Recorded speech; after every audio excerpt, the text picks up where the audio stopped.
Kids, time to alienate 23.9% of the United States from my potential audience, cause today, we're talking popes. Now don't get me wrong, the modern papacy is a great thing. Just a genuinely virtuous man being elected to govern and set an example for Christians everywhere, that's awesome. But back in the day, not so. See, in the Middle Ages, the church was one of the greatest powers in the Western world, having massive influence over monarchs and laymen alike. And as we know, with great power comes great tomfoolery. Here's some of the less wholesome popes that history has to offer. Pope Stephen VI assumed the pontificate in May of 896, during a time of great instability for the papacy, where rulers and families of all different shapes and sizes were vying for influence over the Catholic Church. As such, successive popes from this period often had different ideas about how things should be run. Stephen, for example, didn't much care for Pope Formosus, the guy before last. Why?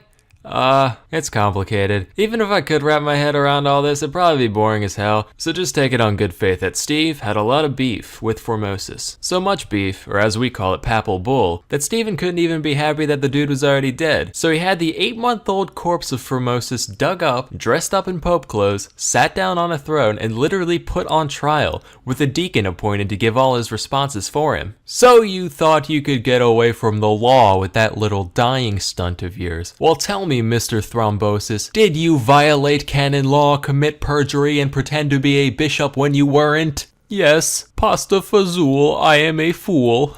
I've heard all I need to hear. This court finds you guilty, and everything you did as pope, we legally declare to be fake and dumb and stupid and dumb. Now throw him in the river. What? The river? Can he do that? See the hat? That means I'm Pope. P-O-O-P Pope. You better 3-point that bitch into the briny deep right quick, or I'm gonna raise hell.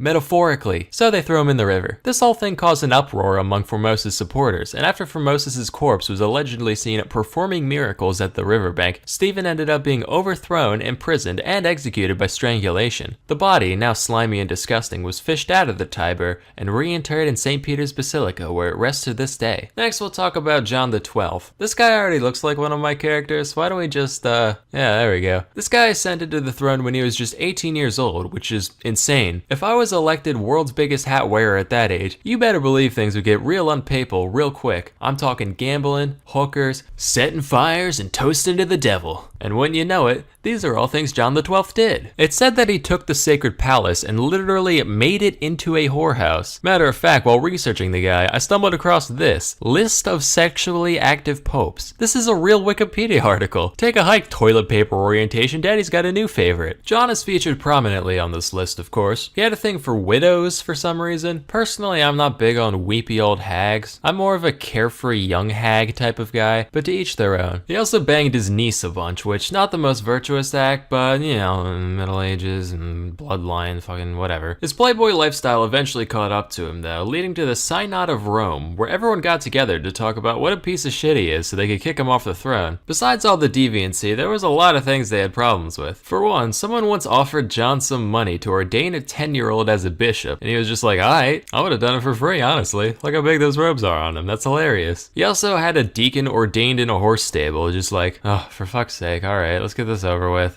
Shouldn't we be doing this in like a church? Listen, bucko, if it's good enough for Jesus to be born in, it's good enough for you to have your little cardinal party. No, sir, not cardinal, he's just a deacon. Not if you keep running your mouth, you aren't. He also liked going on hunting trips now and then, generally considered to be something popes don't do, although my suspicion is that they were just tired of cleaning his big stupid camo hat every time. Probably his worst act, though, was putting on a helmet, followed closely in second by the time one of his subdeacons got on his nerves, so he literally cut off his dick and murdered him. So between all this and some conflicts with Otto I of the Holy Roman Empire, John was uncanonically ousted in 963. Except as soon as Otto left Rome, nobody was there to pressure him off physically anymore, so John was like, lol, just kidding, rounded up all his groupies, kicked the new pope off the throne, and continued his role like nothing happened by early 964. But just a few months later, fate caught up with John, and he died the way he lived.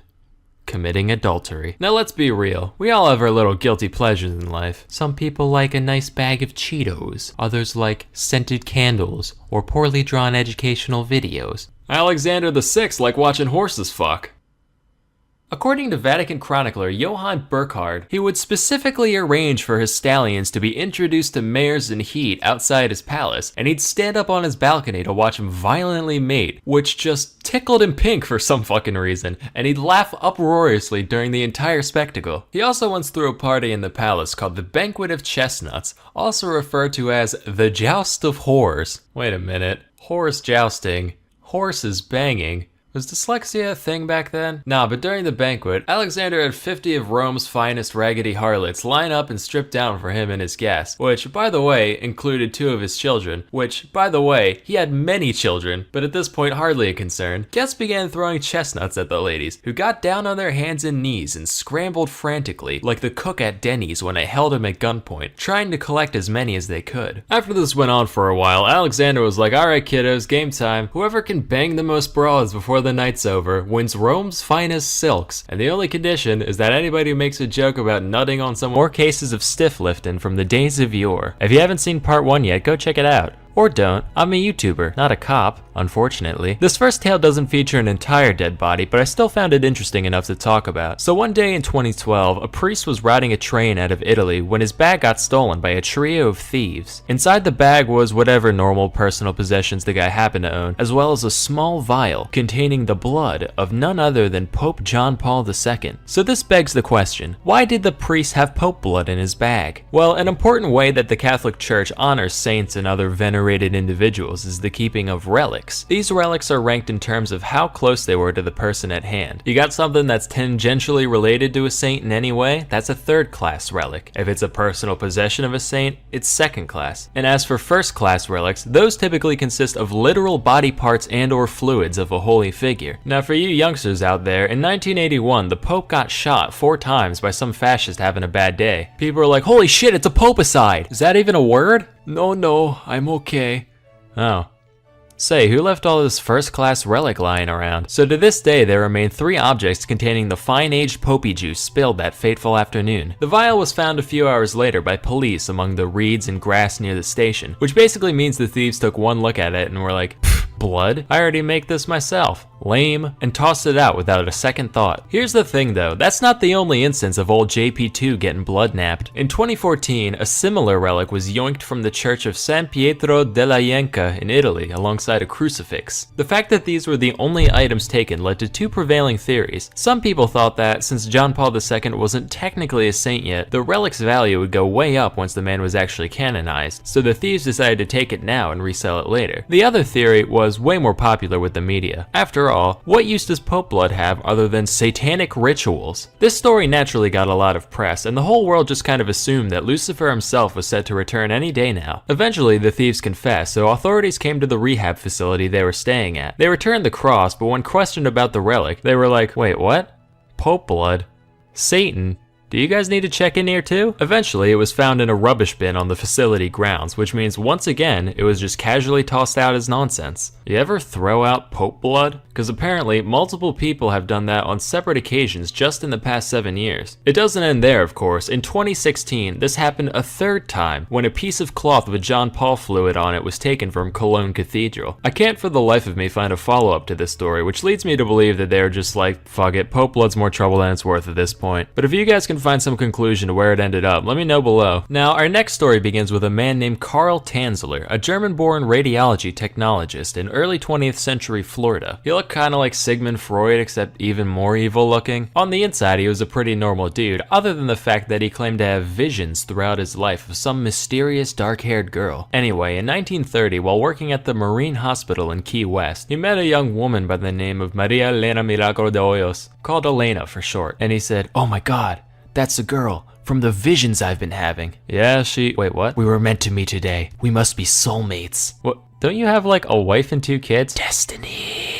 Hoyos was soon diagnosed with tuberculosis, which was considered fatal at the time, so naturally, Karl decided to handle her treatment, going as far as convincing her family to let him visit their home every day. Except, he was a radiologist, so even if there were reliable means to treat tuberculosis at the time, he definitely didn't have the credentials to do so, but whatever. This is the past we're talking about after all. That place was a shit show from start to finish. I'm not about to get on somebody's case for a little clerical error. In addition to whatever salves and tinctures and such doctors gave to people back then, and Tansler showered her with gifts of clothes and jewelry. I know he meant well, but if I was bedridden with a terminal illness, I'd just be insulted. Like, wow, thanks, can't wait to show off this little number out on the town. Anyway, eventually, Tansler found that the time had come to reveal his true feelings. Elena, there's something I must confess.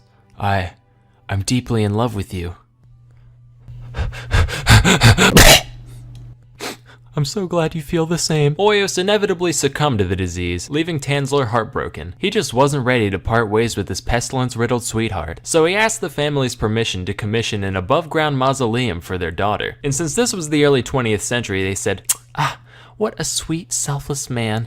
I'm sure he'd never do this just so he could commit crimes against nature. Then he was like, oh yeah, by the way, could I have some of her hair too? Sure, kind stranger. Here's a bag of her hair we just had lying around for some fucking reason. Again, no red flags here. He went to visit her dwelling nearly every night for 2 years. Then finally one day he said, you know what, kid? You're alright. Say, how's about we ditch this musty old mausoleum and go back to my place? I'll take that as a yes.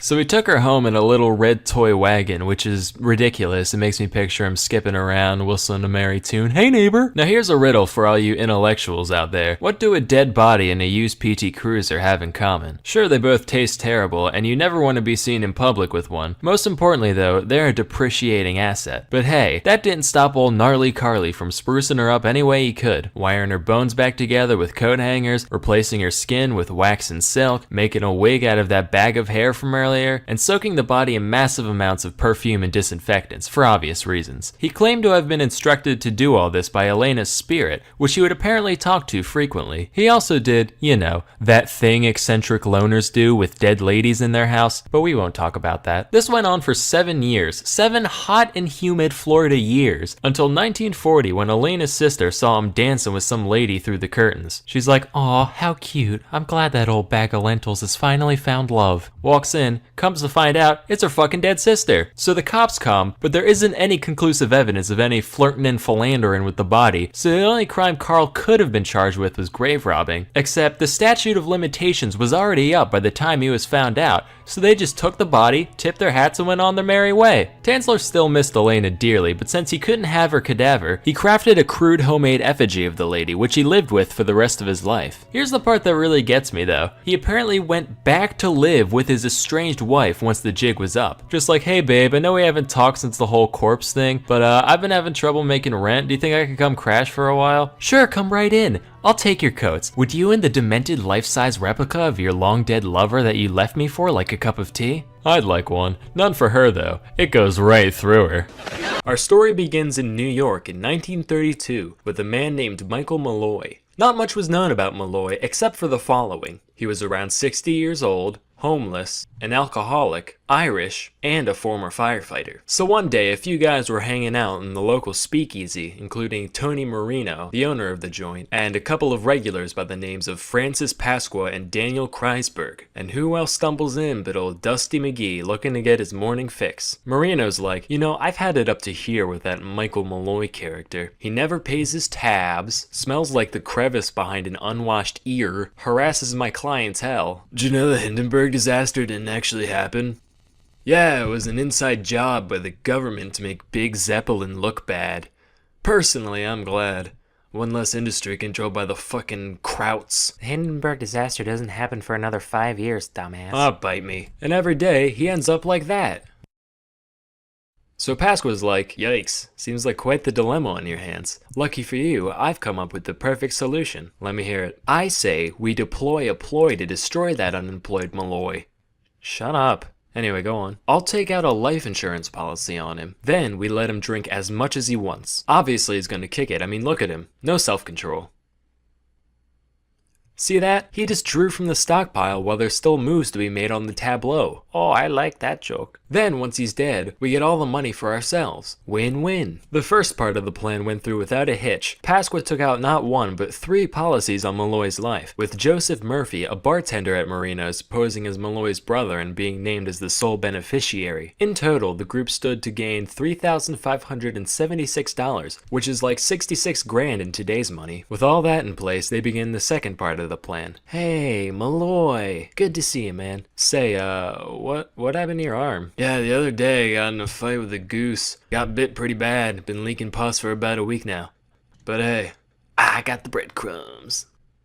Okay, well anyway, guess what? Your tab now has unlimited credit. Oh, cool. Well, what's that mean? It means you can drink as much as you want and we can't stop you. Bet. Naturally, he orders shot after shot and the gang happily complies. It gets to the point where Malloy's drinking way more than should be humanly possible. But instead of dropping dead or passing out, after a while he's just like, "Hi. See ya." Within 24 hours, he's back at it, giving his liver the equivalent of a Tyson uppercut and being no worse for wear. This went on for a few days before the boys were like, alright, we need to up the ante here, and decided to replace Malloy's typical shots with wood alcohol, otherwise known as methanol. Keep in mind, as little as 4% methanol by volume is enough to make a moonshiner go blind, and just 2 shots of the pure stuff should be able to kill a man. But Malloy slammed back just as much as he normally would, totally none the wiser, and was like, still see ya. Anyway, see ya. They tried again for a few more nights, he was fine. Soaked some expired oysters in wood alcohol and fed them to him, he was fine. They gave him a sandwich made from rotten sardines and carpet tacks. Motherfucker asks for another. They were like, alright, this man's got a lead belly, there's gotta be something else we can do. So one day after he passed out, they drove him half a mile to the park, tossed him out into the snow, took off his shirt, and soaked his head and chest in water. They drive away thinking they've finally done it, but when Marino clocked in at the speakeasy the next day, Malloy's already there, just hanging out, barely even sniffling. Finally they just said fuck it, ran the guy down with their buddy's cab, and backed over him again for good measure. For once, Malloy didn't show up the next day. The gang was cautiously optimistic. After all, there are 60-year-olds who bite the dust just from one wrong step in the shower, let alone the force of a half-ton of steel going 50 miles an hour. They called all the local hospitals and morgues in an attempt to find where he ended up, but they couldn't get any useful information from anyone. Lo and behold, 5 days later, the guy limps his way on in once again, with a mighty thirst and little memory of the incident. The gang debated just icing some other random drunkard, cause this one's the fucking juggernaut apparently. But they decided to try one more thing before calling it quits. After Malloy went through his usual blackout routine, they took him up to Murphy's room, stuck a gas line in his mouth, wrapped a towel around his face, and turned it on. Within an hour, Malloy finally stopped breathing. After countless attempts on his life, at long last, they were successful. However, as you might have realized, the final method of murder was a far cry from the simple elegance of the original plan, which is something they never really thought about until it was too late. Hey guys, what's poppin'? My brother, Michael Malloy, is dead. Can I have money now? Oh dear, I'm so sorry. What happened? What? Why did the man die? Pneumonia? I see. And when can we see the body exactly? So, after a quick medical examination, the men were convicted of first-degree murder and attempted fraud, and subsequently sentenced to death by electric chair. And while the executioner flipped the switch, Malloy's ghost sat in the corner, chowing down on some antifreeze and sardine soles, just laughing his ass off. Moral of the story, life is unpredictable. That's why we have insurance for it in the first place. If you ever commit fraud against life, just know that life's gonna commit a little fraud back. Till next time, I'm Salmonella, and thank you for— Hey kids, I think we can all agree that there are few pastimes more grotesque than competitive eating. The concept of a bunch of guys pushing their anatomy to its limits just for sport leaves a bad taste in my mouth in more ways than one. But imagine if these men didn't adopt this habit just for fun. Imagine if some gross biological error forced them to eat like this for their entire life. Introducing Tarare. Tarare was born in France around 1772 to a poor farming family. It's said that his appetite was so voracious that, by his teens, Tarare could eat an entire quarter of a cow carcass in a single day. You'd think he'd be like mega obese, but no, he only weighed 100 pounds by age 17. However, there were still a few things that stood out about Tarare appearance-wise. For one, he had a huge, stretched-out mouth with horribly stained teeth. He could reportedly fit 12 eggs in his cheeks at once, much like a chipmunk keeping its chipmunk eggs warm. Additionally, when Tarare was full, he'd get a crazy Octomom gut going, and any other time, he'd have a huge flap of stretched out skin hanging around his waist. He also stank to high hell, even by 18th century French peasant standards. He was described as reeking, quote, to such a degree that he could not be endured within the distance of 20 paces. So between all this and his horrendous outhouse flooding dumps, his family had had enough. Alright, you're eating us out of house and home here. You gotta go, man. You heard me. Kick bricks, Froggy. Wow, he just called a French person a frog. That's so racist. No, it's not. They're all French. The guy just looks like a frog is all. Oh, Well, too late, I'm already offended. That's fair. Dislike. After leaving home, Terraria was forced to beg and steal just to satisfy his gargantuan appetite. Inevitably, people began to take notice of him, and eventually he landed a job as a street performer in Paris. People would hand Terraria entire baskets of apples, eggs, and even wine corks, and watch in delight as he horked them down without the slightest hesitation. Normally, this went off without a hitch, except for one time when he suffered a severe intestinal blockage. Fortunately, the crowd was kind enough to carry him to the hospital, where he was treated with the strongest laxatives the 18th century had to offer. I would draw what happened next, but it would probably get my channel deleted, so let's just picture it for a few moments.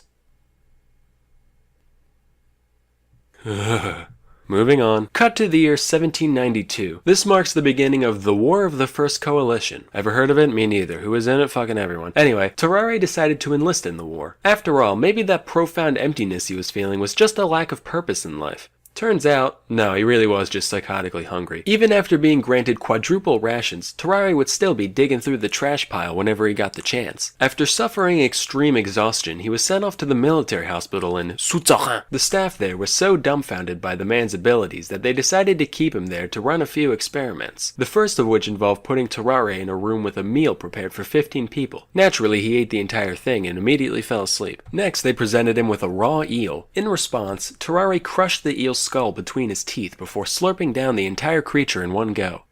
Now, this is hair-clenchingly horrifying for a couple of reasons. Firstly, he put a whole frickin' eel in his stomach, but secondly, there had to be some point during digestion where the meat was gone but the bones still remained. Now, for those of you who don't know, an eel skeleton looks like this. That means Terraria had all of those needle-sized ribs stabbing into the walls of his stomach at once, and he was fine. He also ripped a live cat apart with his bare hands, drank its blood, and ate everything but its bones, and then later gagged up the fur and skin like an owl, but, you know, that's neither here nor there.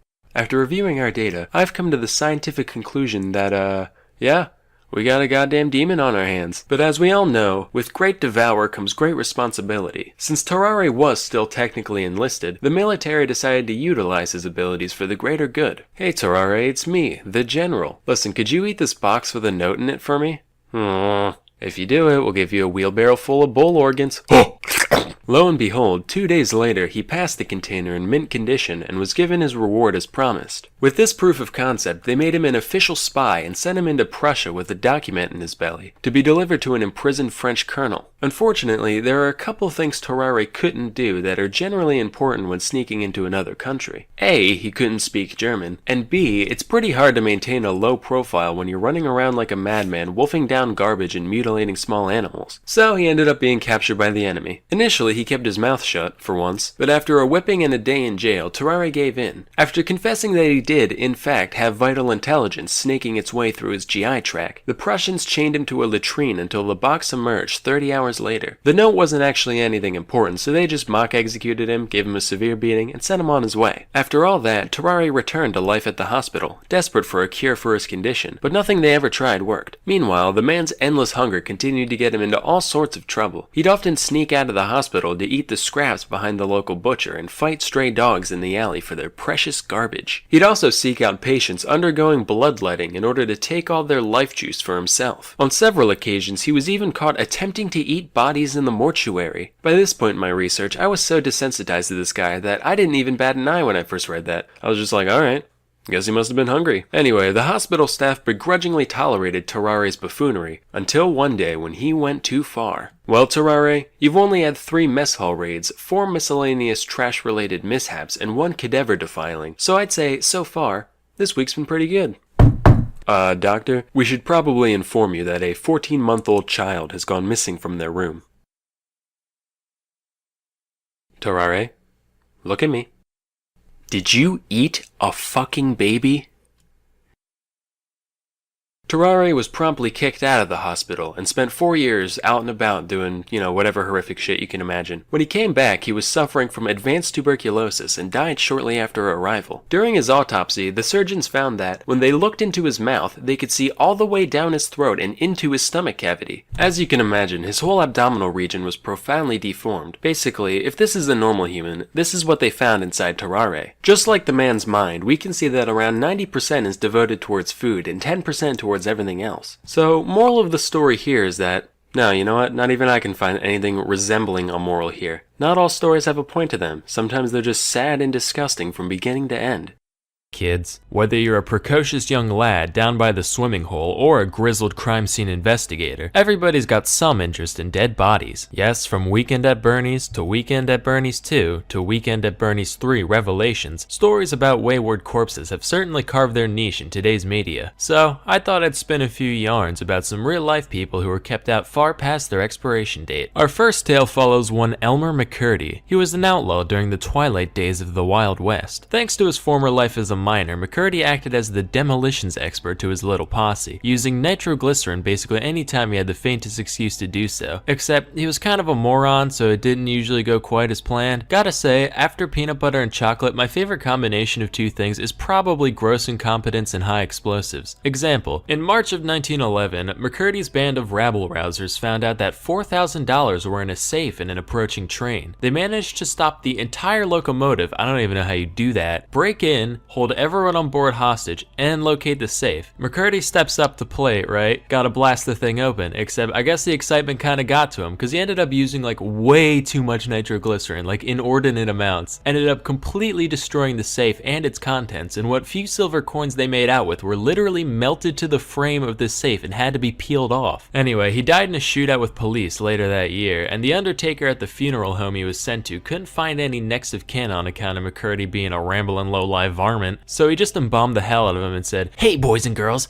want to see a dead criminal? Only one shiny nickel." And since LiveLeak wasn't around at the time, there weren't many places a kid could go to stare at a corpse for a while if he or she so desired. So it actually became a pretty popular attraction. Visitors would pay their dues by physically slipping the coin into the man's mouth, and the creepy ass undertaker would come fish him out later, probably with bare hands all slowly and sensual-like. A few years passed when a couple of guys showed up claiming to be McCurdy's brothers with a note from the local sheriff to back it up. They told the undertaker they had permission to go bury McCurdy, so he reluctantly relinquished the body to the men. Except, these guys weren't his brothers. They were just a couple of crusty freaking carnies. They shipped the body off to Kansas to become an attraction in their traveling show. From here, McCurdy traded hands a few more times. At one point, he was exploited for this one guy's film about narcotics. It was like, yeah, this pill-popping degenerate got shot while trying to rob a pharmacy for more dope the other day. The body was super old by then, so people were like, wait, why is he all desiccated and flaky and gross? He just goes, yep, that's what happens when you do drugs, kids. Your fucking skin falls off.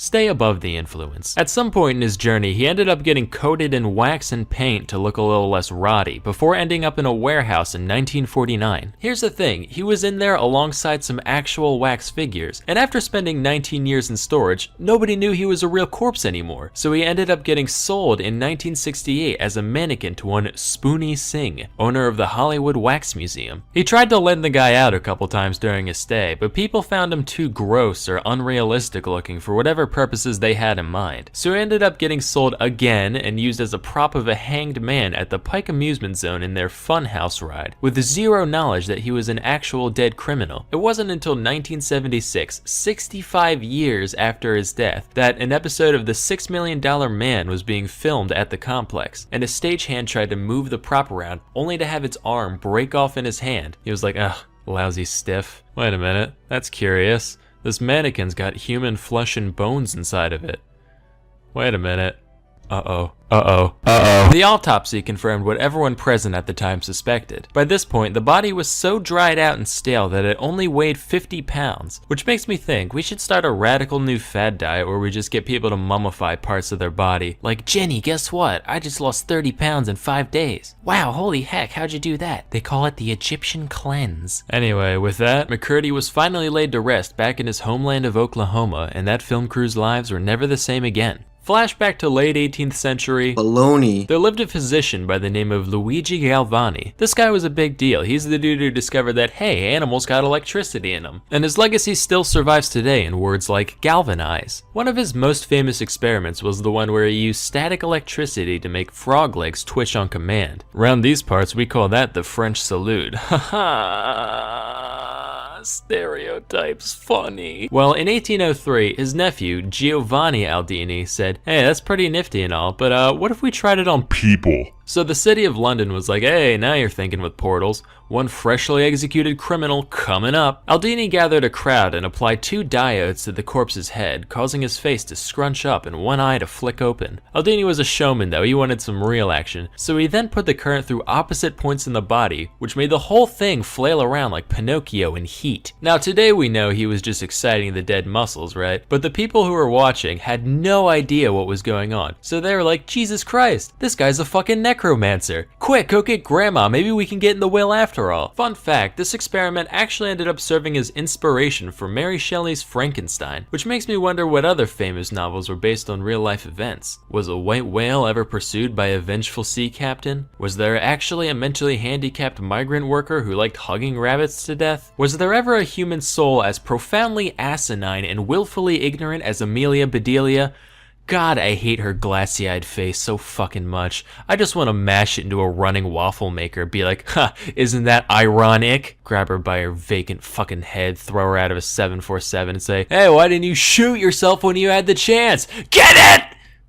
Hey kids, had a bad day? Well, could be worse. You could be living in a world without modern anesthetic. Today, we'll be talking about some surgical procedures carried out long before the development of medicine as we know it today. Now, once you go back a certain distance, the line between operation and mutilation is pretty thin. So, for our purposes, surgery refers to any bodily manipulation carried out with the intent of fixing some injury or illness. And away we go. The very first surgery that we have historical evidence for dates as far back as 6500 BC. It's called trepanning, which is a nice word for carving someone's frickin' skull open using nothing but a rock. Maybe a rock on a stick if you were lucky. In all seriousness though, you can see that a good deal of care went into the procedure, which lets us know that this isn't just the result of random injury. Many skulls even showed signs of healing around the holes, meaning plenty of the people who underwent this whole thing just got up and went about their day afterwards. Alright, hold on, you say. This all sounds guano insane.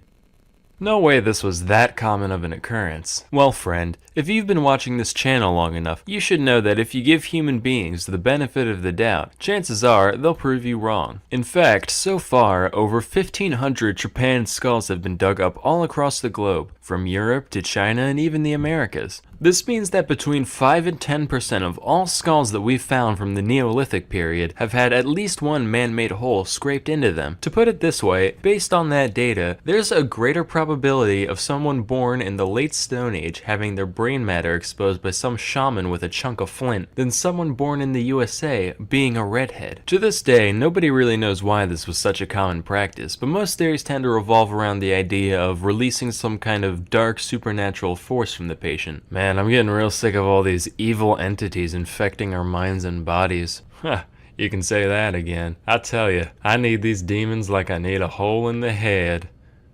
No, wait. Fast forward to 600 BC. Over in India, there lived a guy called Maharshi Susruta. Now, this guy was a medical mastermind. He wrote a treatise known as Susruta Samhita, which described countless different conditions, treatments, and yes, even surgeries. One of which is the first recorded instance of rhinoplasty. That means nose job. A hornbill's a type of bird. I'm here too. Anyway, here's how it's done according to Susruta. First, you get them plastered, obviously. Second, you use a leaf to measure out the part of the nose you want fixed. Then, you use the leaf to cut off a flap of skin from the cheek or forehead of the patient. This part's important though. You gotta remember to leave a little piece of it still attached. Otherwise, you just got a chunk of dirty dead face meat on your hands. Now, wherever you're looking to stick the new flesh on, you rub that part raw with a knife. Also, you're gonna want to stick 2 plant stalks in their nostrils so their nose keeps its proper shape. Slap the skin on, suture it, dust it with licorice powder for some reason, and cover it with cotton. Sesame oil should be regularly applied until the skin is fully healed. If you're like me, I already do that by default, so it shouldn't be an issue. Finally, at long last, your sniffer is reborn. Don't worry, you still look like a freak.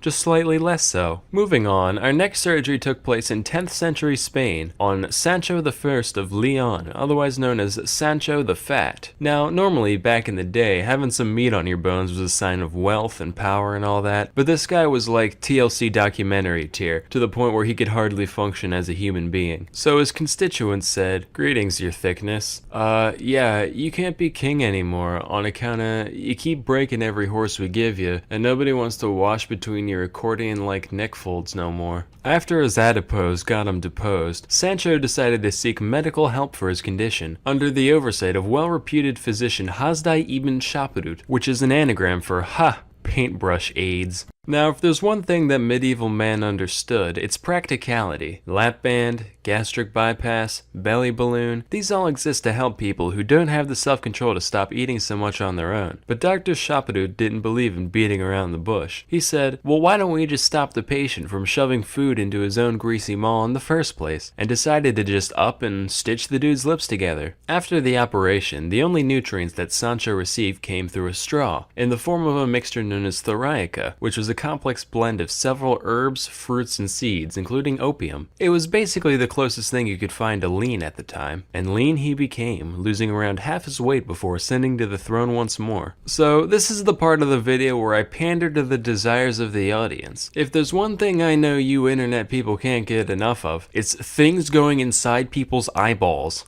Let's talk about cataract surgery. The art of dealing with people's clouded lenses has been around for millennia, believe it or not. That Susruta guy from earlier actually talked about the most common procedure for cataracts for most of civilized history, which is known as the couching method. Couching is done by taking a sharp object like a needle or a thorn, and ever so gently stabbing their eye hole at weird angles until the lens moves out of the way. No lasers, no sedatives, no paralytics, just a rusty old pin and some elbow grease, the way God intended. The majority of the time, this operation didn't work, usually just damaging the already blind eye irreparably. Shocker, right? And even if it did go as planned, you still, didn't have a lens in your eye, so you essentially went from, I can't tell if I'm dead or not, to, ah yes, it is quite yellow out today. By God. Something moved somewhere. A slightly more refined version of this operation is the suction method, which dates back to at least the 10th century AD, if not older. This procedure is described as requiring, quote, a large incision in the eye, a hollow needle, and an assistant with an extraordinary lung capacity. Though this reads like the setup to the world's most horrifying party trick, it's actually the bare minimum number of tools needed to completely extract the lens from the eye. In case you didn't pick up on how, here's a diagram.